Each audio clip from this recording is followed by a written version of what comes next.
If you grew up in North Burnaby in the 1960s and were interested in sports, Confederation Park was the place to be, and you were likely involved in one of the Norburn Athletic Club's sports: boxing, baseball, soccer, or of course lacrosse.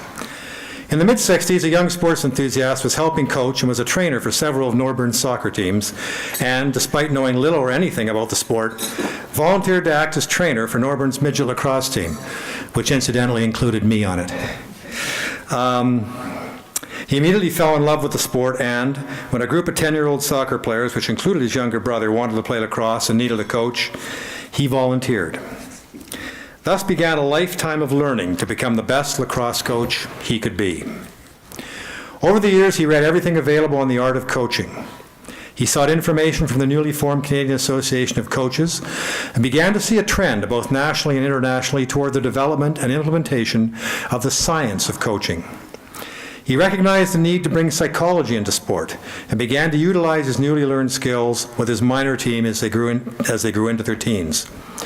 He observed how the Soviet hockey teams trained and became an ardent student of basketball, observing John Kutnikov, an innovative coach considered ahead of his time, coaching hoops at Simon Fraser University. He began studying kinesiology, at that time a new and growing program at SFU, and mastered conditioning techniques that allowed his teams to play at a high tempo throughout games. In 1972, he took his team, now second-year midgets, on a tour of Ontario, playing in towns such as Fergus, Elora, Peterborough, and Cornwall, and absorbing the faster-paced Eastern style of lacrosse. And in 1973, now Junior Bs, achieved a year-long goal of representing BC in the Canada Summer Games, winning a bronze medal at that competition. In 1974, at the age of 29, he became coach of the Burnaby Cablevision Junior A team. The poor veterans didn't know what hit them. There were recorded pulse counts during training runs, practicing to music, and the initiation of self-esteem building programs designed to develop the person as well as the athlete. There were drills to develop hand-eye coordination, and famously or infamously, drills where passes were thrown at a teammate's head. Hey, they'll catch it. The innovative techniques were clearly working. The Burnaby squad won provincial titles in both 1974 and 75, but fell to the powerful Peterborough teams both years. After losing to the eventual Minto Cup winning Victoria McDonald's in the 1976 BC finals, he met with every player and instilled in them the commitment and focus required to become Minto Cup champions and to win not only in BC, but in the East. Clearly, the meetings and the focus on the art and science of coaching paid off, as the 77 Cablevision Club, after losing the first two Minto Cup games to Whitby, roared back to take the next four contests and the Cup. The victory was the first by a Western team in the East since 1953, and is a feat that has not been matched since. Burnaby would win national titles in 1978 and 79, defeating Whitby and Peterborough respectively, to become the first and so far only Western team to win 3 consecutive Minto Cups, an accomplishment that has earned them a spot in both the Burnaby Sports Hall of Fame and the Canadian Lacrosse Hall of Fame. During his 10-year tenure as coach of the Burnaby Junior Club, he, in addition to leading the team to 6 Minto Cup berths and 3 victories, amassed a regular season record of 219 wins, 6 ties, and only 78 losses, a winning percentage of nearly 75%. More importantly, though, through his insatiable quest for knowledge of the art and science of coaching and his innovative application of that knowledge to lacrosse, he changed the face of the game and the way it was coached in BC. Please welcome to the Canadian Lacrosse Association a coach ahead of his time, Mr. Dan Mattinson.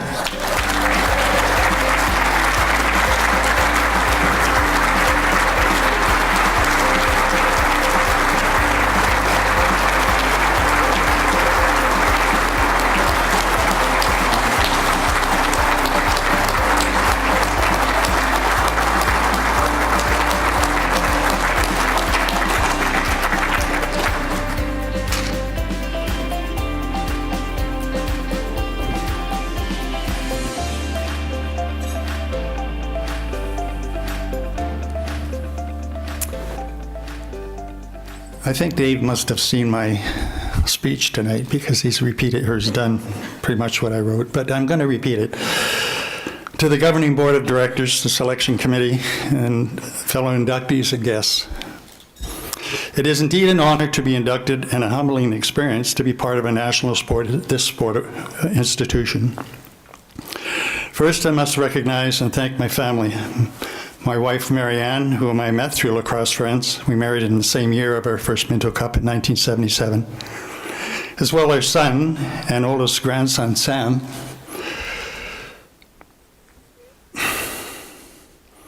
Made the trip to celebrate the induction with my two brothers, Ken and Ray, with his wife, Andrea, and my nephew, Blake, with his partner, Sheila.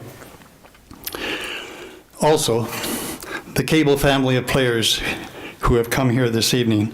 So many of you, I love you. Never in 1,000 years would I have thought of receiving the opportunity to be nominated and selected to the Canadian Lacrosse Hall of Fame.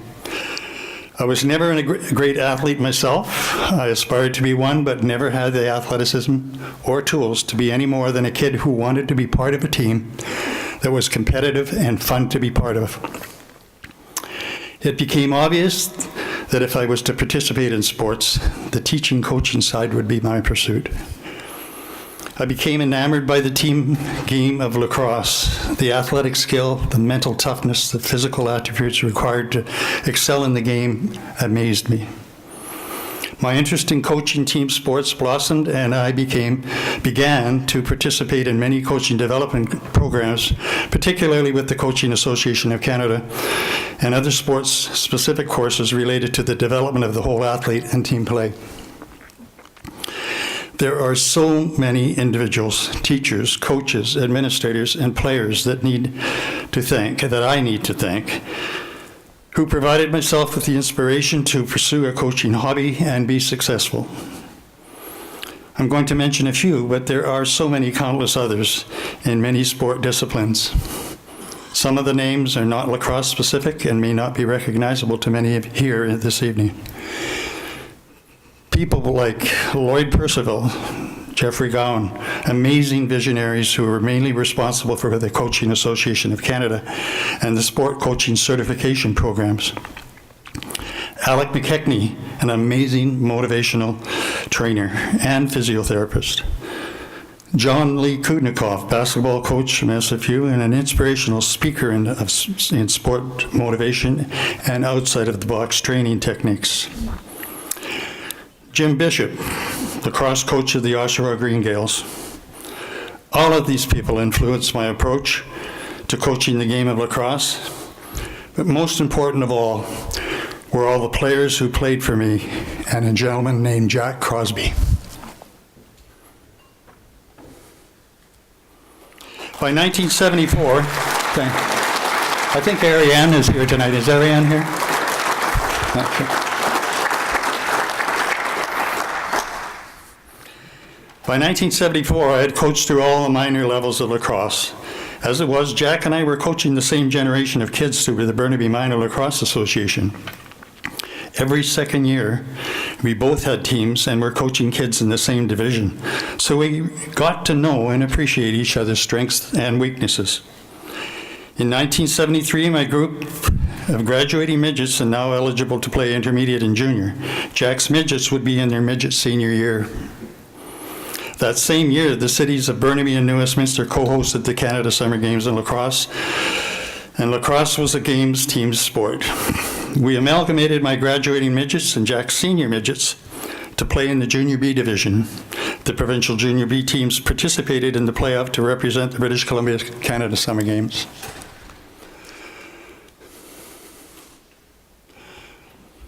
This was my first exposure at the junior level.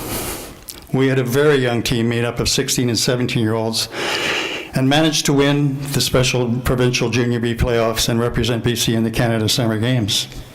We were fortunate enough to win the bronze medal during the games. The next season, 1974, the coaching staff of the Burnaby Junior A were stepping down after several years at the helm of the Burnaby Junior A organization.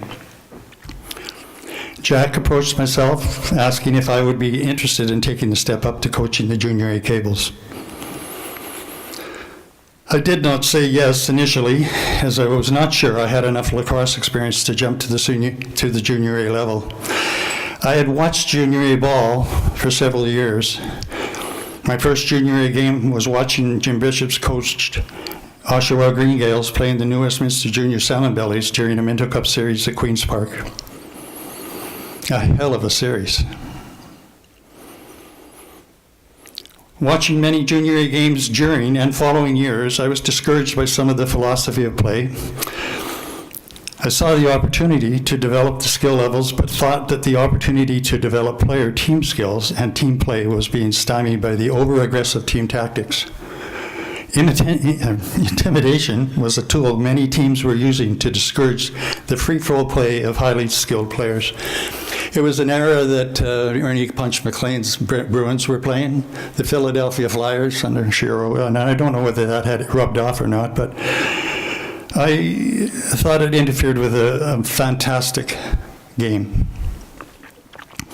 After several days of thought, I went back to Jack Crosby and said I was indeed interested in playing and step up to the junior A ball, but he might want to rethink his offer about coaching the junior A team. I told Jack if I was to coach the junior A team, I wanted to change the culture and the coaching philosophy of the present cable organization. It would be a major change in coaching style and player development from the past. I must admit, I was a bit surprised that Jack was on board with changing the direction of the team play.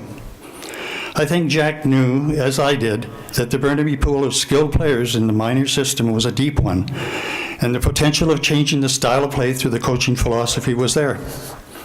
I also told Jack that I thought it might take 2 or 3 years to develop a winning culture and purpose of play to seriously challenge the East for junior A supremacy.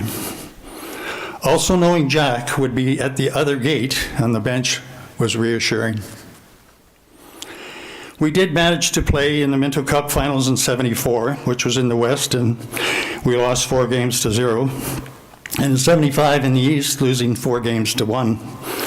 Fantastic Peterborough PCOs and Peterborough Grey Monroes, wonderful teams. Heading into the 1976, we still had some distance to go to challenge the Ontario teams in the Minto Cup.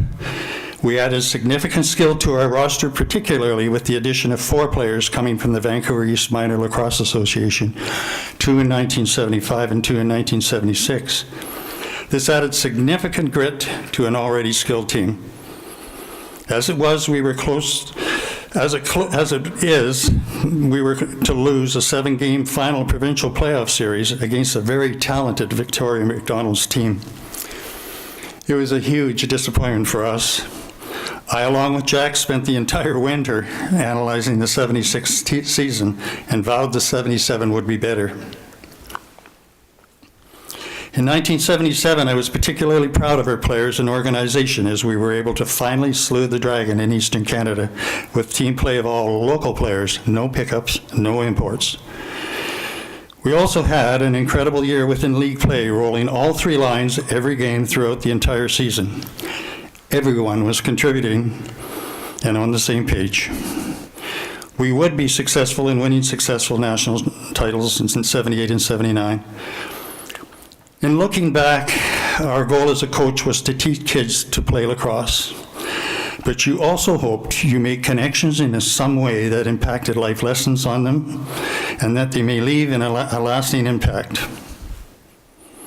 Last November, we did a 40-year reunion of the 1977 Minto Cup team. It was like we'd never been apart. A gratifying feeling for all. It was confirmation that our coaching style and philosophy could entertain and succeed not only in the win column, but also instilling meaningful life skills. We were all part of a team. We were competitive, and it was fun to be part of. Thank you.